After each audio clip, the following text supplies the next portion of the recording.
Okay, magandang gabi sa ating lahat at Merry Christmas everyone. So, ito po yung entry ng The Basic School. So, as you can see, makita nyo sa bungad, yung ituturo ko yung bilhin natin dyan. Siyempre, meron kaming dalawang star, yung nasa taas, saka yung nandun sa baba. And of course, yung last doon, yung bilhin.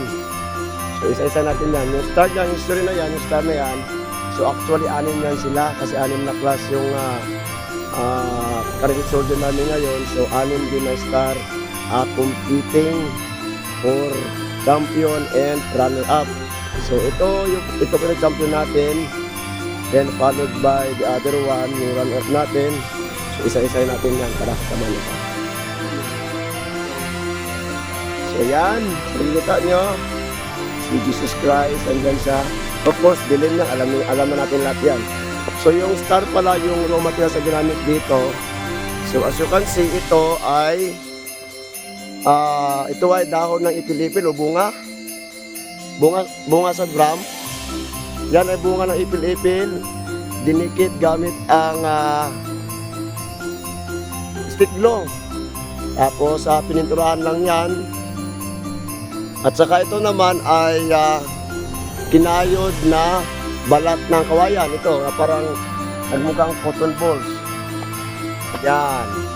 So, lahat na ito ay gawa sa raw materials mostly ng kawayan and dahon ng ipil-ipil. So, as you can see, ang nagpapatigas dito, nagpapastronghold ng star na yan ay itong bagging.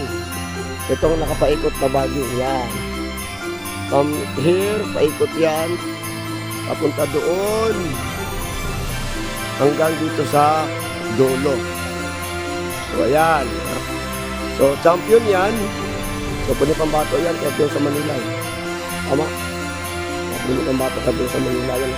Yan may body. Hi ka muna. Hi. Yeah. Hello vlog. Welcome to my guys. Then punta natin yung isa pa dito. So, napakaliwanag. So, champion din to, runner up. At hindi mo, of course, hindi mawala yung bilhin. Gawa ni, sinong gawa nito? Ni Sir Torrentino, GDI ng 519. May star pa. Yan, stand pa yan. Uy, matigas to Ano to ginagawa dito? Plastic hearts? Napaka-creative. Isang pagsaka sa printing. So, ito yung buong entry ng The Basic School. Yan.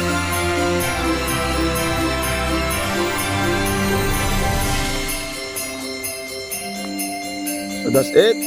At again, Merry Christmas and Happy New Year.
Baka gagalaw ang tatlo.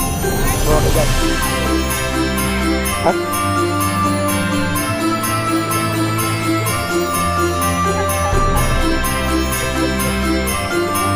Alin?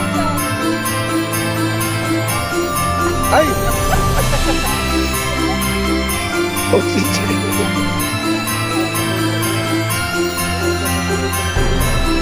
Takbo ko dito, Tap.